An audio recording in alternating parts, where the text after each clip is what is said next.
adlaw dakbayan sa Bayawan, maayong adlaw probinsya ning Negros Oriental. Aniya na ang mga nagunang balita lokop dakbayan sa Bayawan. Selebrasyon sa IP Month sa Tibok Region 7 sa unang higayon gipahigayon dinhi sa dakbayan sa Bayawan. Sa detalye atong sayran kay Jonah May Bagaan.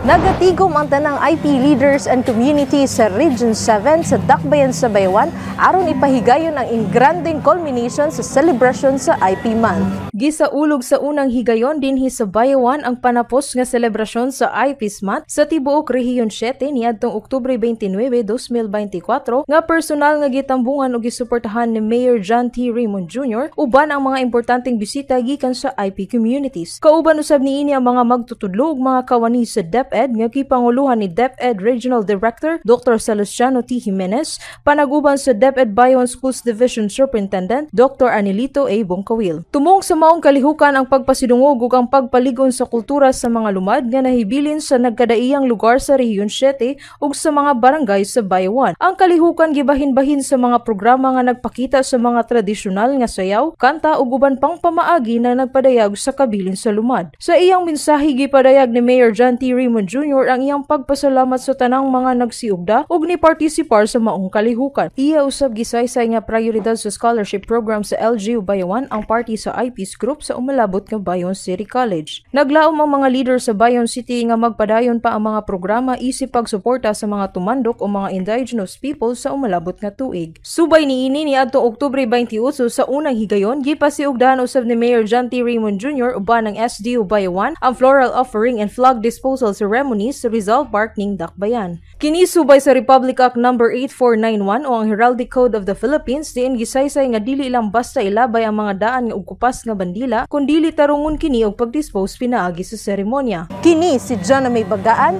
Ibayaw Bayawan, kita ang Bayawan. Padayon gihapon ang pagpaabot og mga tabang ngadto sa mga benepisyaryo sa Agri-Ascenso Program sa Bayawan. Gani bag-uhay lang nakadawat sila og ayudang pinansyal gikan sa lokal nga gamhanan. Sa detalye aton dawaton pagbalik si Jonah May Bagaan. Sa pagpasiugda sa programa nga Agri-Ascenso sa syudad sa Bayawan, gipahigayon ni adtong Oktubre 30, 2024 sa CCMDO Function Hall, Cabcabon Hills, Bayom City ang distribusyon sa mga gamit pang uma ug tabang pinansyal nga nagkantidad og 7,800 pesos matag benepisyaryo. Ang aktibidad personal nga gitambungan ni Mayor John T. Raymond Jr. nga nagpasalamat sa mga partisipante sa ilang dedikasyon sa paglambo sa agrikultura sa lugar. Personal niyang gipaabot ang mga benepisyaryo ang mga gamit pang uma ug mga pinansyal nga tabang. Kini nga programa nagatabang aron masiguro ang sustainableng pag-uswag sa agrikultura pinaagi sa mga mag-uuma. Sa dugang pagisaysay ni Mayor John T. Raymond Jr. nga padayon ang ilang programa aron matabangan ang mga lokal nga mga mag-uuma ug matagaan sila og mga kagamitan nga makapadali sa ilang buluhaton sa uma. Lakip usab sa scholarship program sa umalabot nga Bayon City College ang mga anak sa mga lokal nga mag-uuma sa syudad sa Bayawan. Gikan sa Media Bureau kini si Jonah May Bagaan, Ibayaw Bayawan, kita ang Bayawan. Formal na nagsugod ang operasyon sa Bayawan Mini LGU Satellite Office nga nahimutang sa Barangay Kalumbuyan.